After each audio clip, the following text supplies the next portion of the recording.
Samantha Alloway and Logan Harris are slated to be on your front row. Mike Badgley, Gary Spencer, row 2, they are there. Jerry Meadows and Jordan Shipley are there. So we are going to be going green this time by 8 laps of distance. Top 5. Transfer into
yellow flag waves.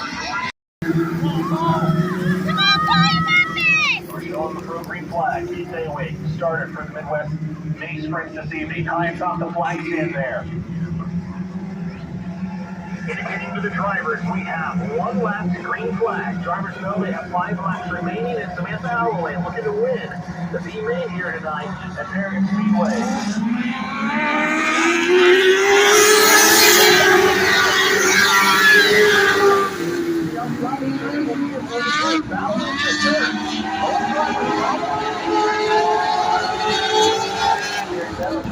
Get up there!